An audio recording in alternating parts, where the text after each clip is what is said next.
Now we are in the middle of the Syrian desert, which extends through major part east of this country and heading to a very important place.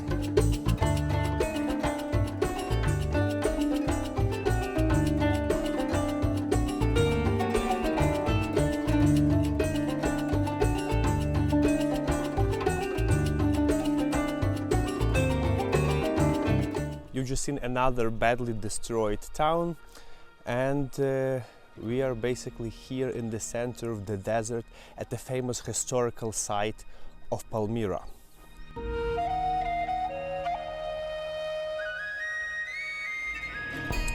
This used to be the oasis, as you can see over there, with tons of palm trees surrounded by uninhabited area. In the antique times, when caravans, traders were traveling through these areas, this was the place where they could stop, rest, refill their water, buy some food and continue their journey. Later on, citizens of Palmyra started to escort caravans, protecting them from the surrounding hostile areas.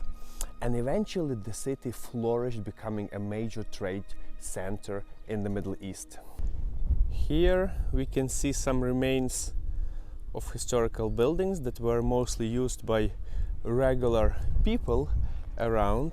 But this is not what Palmyra is famous for. It is one of the major historical sites on our planet, preserving one of the largest amount of architecture which was standing here for millennia.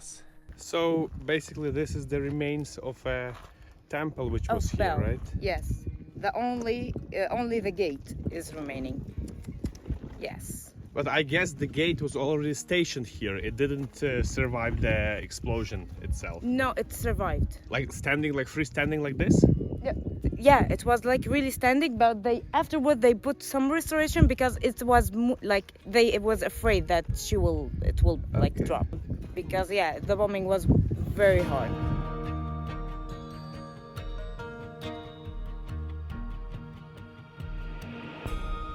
Unfortunately, just a fraction of what have been known as Palmyra survived. So this is the site of a former major temple in the area. And you probably remember the news happened like a decade ago when the ISIS actually exploded this site here. As you also noticed on the way, some major battles have been happening in this area between the governmental forces and fighters of ISIS. So not only modern structures and modern cities suffer, but also the historical sites are under danger in combat. Before the war, Palmyra was a major tourist site, and dozens, if not hundreds of people were visiting it daily.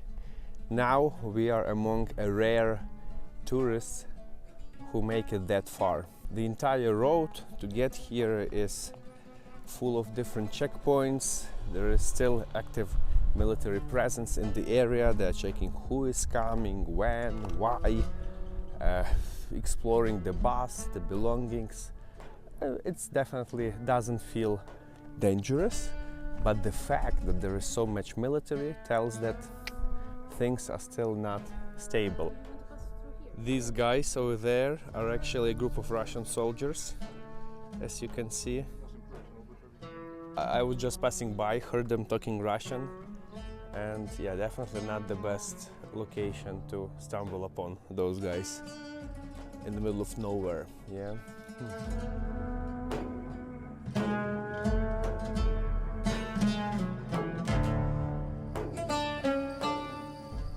So we managed to climb one of the remaining ruins, and from here you can actually see the scale of the entire city. So just behind me is the main part of the former town of Palmyra, with passages, streets, avenues. Some columns actually define and they show, so you can have an idea how the city was looking like. Then there is another castle at the top, which used to protect the surrounding area in the later medieval times. The actual Palmyra full of palm trees that gave the name to this place, and obviously the main temple, or let's better say what remained out of it, at this location with gates are still by some mysterious reasons kind of standing over here, surviving the blast, and hopefully making a big statement that this place will see a resurrection, and you know, the same glorious times will come here as used to be before. Let's hope for that. How do you feel like now, Connie? A bit like Indiana Jones. Well, Lara Croft maybe. Yeah, I'm like Indiana Jones. Yep, exactly. And you, Lara Croft. I like that. I wonder, did they ever meet? I think we're talking about different historical period. Indiana Jones is basically World War II time. And Lara Croft is 90s, right? As far as I remember. I think so too. But it could have been a good adventure couple. Like, oh yeah. it would have been really fun to hang with both of them. Absolutely.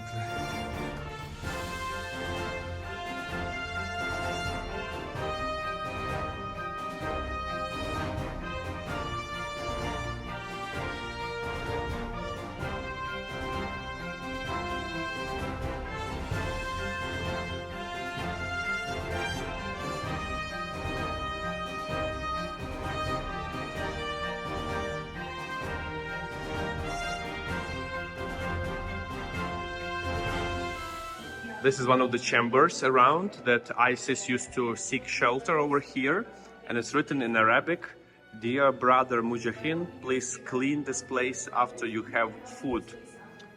So, and you can see that also they kind of scrapped the faces of the statues over here because it doesn't support their points of view. So this was a ISIS stronghold. Yeah.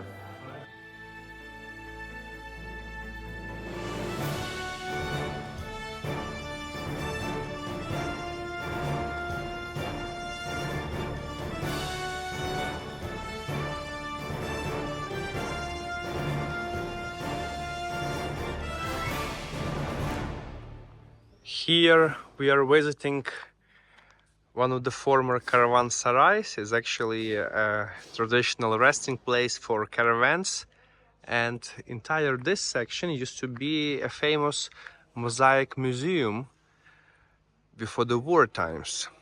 So as we enter, we can see a lot of masterpieces that, thanks God, survived over here. There is an information board telling about the mosaic of Hercules, which is actually just over here, and it's a famous story. When the Hercules was born, he was able to handle the snake, right? Just imagine that 10 years ago, before the starting of the war, this was a popular place for tourist group to stop traveling between Damascus and Aleppo. Now it's all in ruins.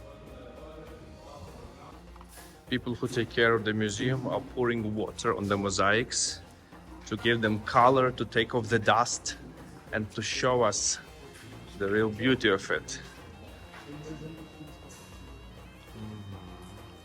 It was like stolen, and they took it to Canada, and they catch it by UNESCO and bring it back here to Syria. One piece of 28 pieces, and it's back here at 2008. There's all of them. They catch it and bring back here. They stole it at 1960, and between 2000 and 2008, bring them here to Syria. You can see still old information boards. Well, not old, but former one that were standing here. They still keep their shape, but this one is already requires restoration. Just imagine that in 2010, Syria was visited approximately by 12 million tourists annually. It used to be one of the biggest travel destinations, not only in the Middle East, but also globally. The local economy was equal to other Eastern European states, with the average salary between $400 to $600. Obviously, the war set back for decades this country, and I just simply imagine how does it feel to understand that your future have been taken by someone. Well, it's not a mystery for me, obviously, since I'm from Ukraine, but it's definitely a really sad and tragic story.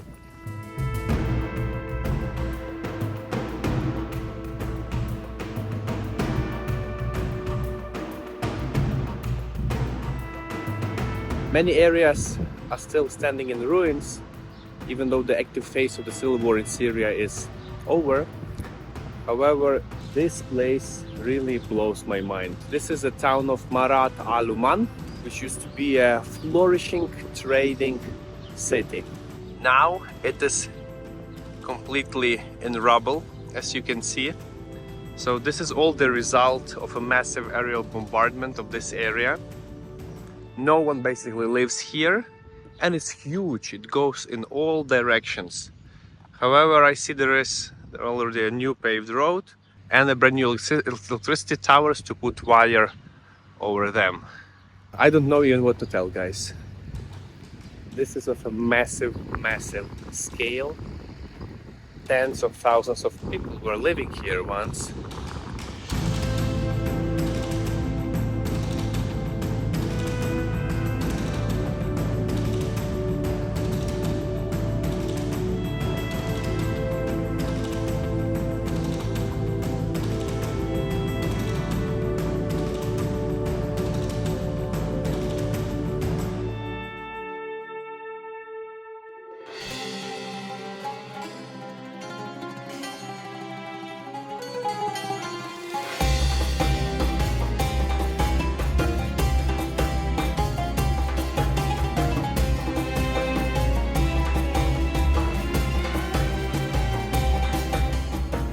During this trip we also visited Homs. It's the third largest city in Syria and probably the most badly destroyed large urban center in this country. Here is the tourist information office. Closed, obviously. A restored mosque with mullah singing now, and all the massive destruction, guys, around us, which is simply devastating. Not a single building survived in this neighborhood. Homs was under siege for a couple of years. Fierce fights, battles happened here, and eventually the anti-governmental forces were able to get out of the city, having a deal with the central government. At the moment, most of the city stays in rubble, and out of almost 1 million people before the war, not more than 100,000 still live here. Not working? No? No signal today. Yeah, no signal. Yeah, because of the exams. Most of the area here is uninhabitable. However, I can see that some people are kind of moving back. At least these are some rare traces of life. Well, obviously it's not easy. I'm not sure if there is central electricity, but yeah, what would you do if this is your home? People are trying to handle stuff, just selling basic things here. Yeah, but it's definitely a long way to go for a normalization. Very sad story. Unfortunate for many towns in Syria.